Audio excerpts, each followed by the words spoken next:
Okay, so when did you guys break up? February of this year. But you said rekindled, so before that. Yeah, we had broken up in December of 2020. We were still seeing each other maybe a couple times a week because I still needed to move my stuff out. So you still had some of your stuff at the place? Yes. Like what?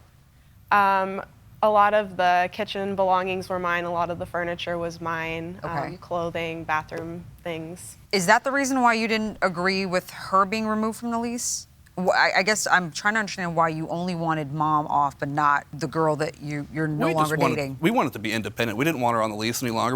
We were doing better. I was making more money. My credit was better. And we qualified to get the lease without her being on it. So but you guys broke up, right? Not at that point, no. Well, in December of 2020 when you wanted to move out. That's when we signed a month-to-month lease, and things were still good at the time.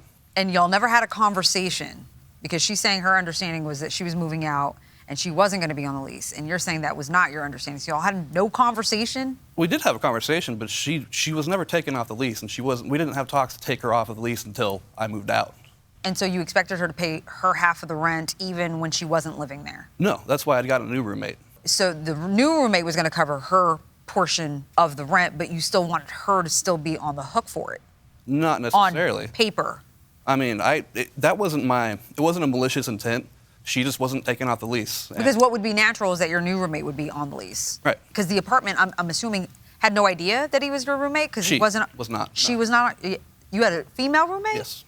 Now, hold on. Oh, I saw that. Hold up. How'd you feel about that, Shea? I was a little uncomfortable.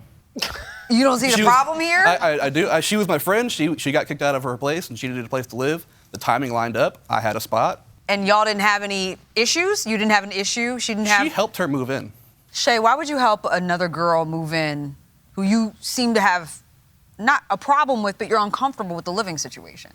I was trying to help him out so that he wouldn't be homeless because I knew he couldn't afford the rent on his own. So this other girl was going to help him. And then as I saw their relationship together progress more after I had helped her, then I became to get more uncomfortable. Okay. Did the leasing office know about your new roommate? Like parking, keys, usually they need to have. We had 2 parking permits and 2 keys. She left her key with me.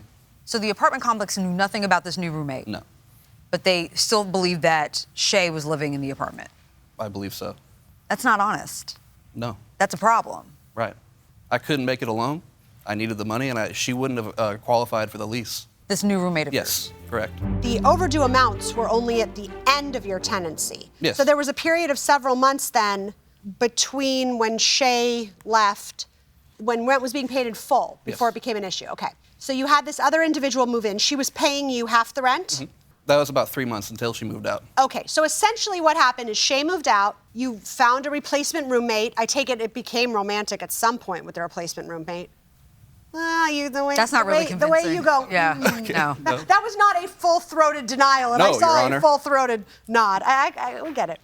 She moved in for a few months, paid rent for a few months, and when she moved out, everybody knew you couldn't afford the place on your own. Right. And that was when you became delinquent, essentially. And then when that happened, you basically moved out as quickly as you could. Yes. Okay. So I want to ask the plaintiff about Exhibit 23, because I got to tell you, when Mr. Pettis said, I thought only Lonna was being removed, I went, ho, ho, ho.